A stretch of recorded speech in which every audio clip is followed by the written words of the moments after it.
Tu nous parles des applications, tu me tends la perche. Si c'est ce que je vais te poser comme question, c'est quelles sont les applications? Je sais qu'elles sont nombreuses. Alors, on ne saura probablement pas toutes les données, mais en tout cas, on peut donner des familles d'applications sans aucun problème. Oui, ben, les applications, bon, l'application la plus connue depuis l'Antiquité, enfin, c'est des applications sur la peau, notamment pour la cicatrisation, contre les brûlures, les plaies. C'est un antiseptique pour les plaies, ça c'est assez connu.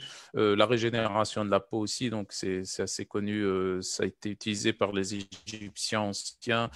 Euh, dans ce sens-là. On a aussi donc, des effets anti-inflammatoires, enfin, comme j'ai déjà expliqué par rapport au polyphénol. Donc, si une plante contient suffisamment de polyphénol, c'est qu'elle a des effets anti-inflammatoires, antioxydants, des effets régénérateurs aussi. On avait parlé des glycosaminoglycanes qui sont des molécules régénératrices du tissu conjonctif. Donc, on peut à ce moment-là parler de quasiment tous les tissus, parce que tissu conjonctif, on le retrouve un petit peu partout, mais on a bien entendu des préférences par rapport à, par exemple, tissu conjonctif de la peau, des articulations, surtout pas uniquement le cartilage, on a aussi les ligaments, les tendons.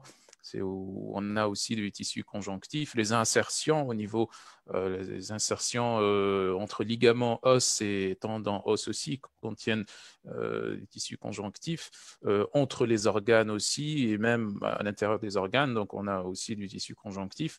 Et puis, on a aussi ce potentiel de régénération du tissu épithélial. C'est pour ça qu'on l'utilise aussi dans la régénération de l'intestin, pas uniquement pour son potentiel régénérateur. Vous savez que quand on veut régénérer un tissu, on a besoin, métaboliquement parlant, de stimuler la croissance, donc, et puis donc la division cellulaire, le cycle cellulaire, et puis de stimuler également, en contrepartie, l'apoptose, pour que les cellules qui ont été altérées, qu'on veut remplacer, doivent être détruites. L'apoptose, par définition, c'est la mort cellulaire programmée. Donc, on détruit le tissu ancien qui dysfonctionne, qui ne fonctionne pas bien, et puis on remplace par la croissance de nouveaux tissus ou disons la différenciation.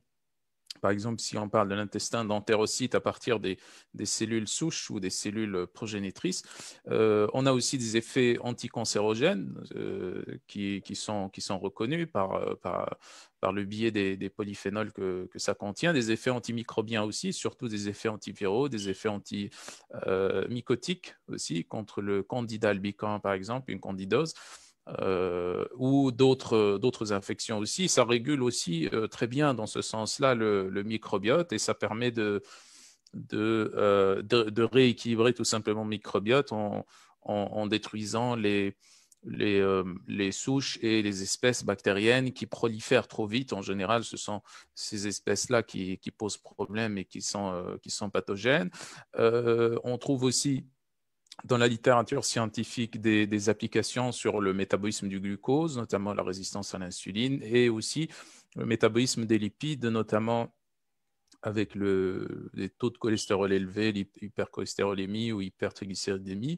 Aussi, ça contribue en tout cas à réguler donc ces deux métabolismes, glucose et lipides. Et puis, on a aussi des applications sur lesquels on a un peu moins de littérature scientifique, mais bon, ça, on constate enfin, d'un point de vue empirique et clinique que ça aide à réguler le pH tissulaire et donc ça a toutes les implications quand on diminue l'acidité du pH tissulaire, on engendre plutôt on diminue la décalcification des os parce que c'est l'un des mécanismes qui va permettre donc le fait de tamponner l'acidité. Parce que quand on a trop d'acidité au niveau des tissus, les protons H+ dans les tissus sortent au niveau sanguin et donc puisqu'on a un mécanisme ou un système tampon ou une homéostasie assez stable au niveau du sang, donc on va pomper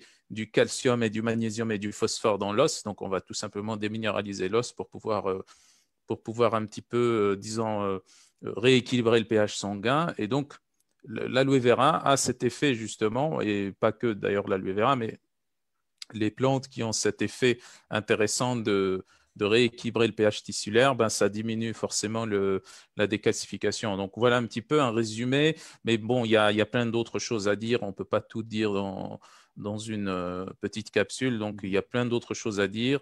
Et donc, mais disons que c'est un résumé succinct de ce qu'on peut trouver dans la littérature scientifique et dans les applications, soit en naturopathie ou en médecine naturelle. Alors,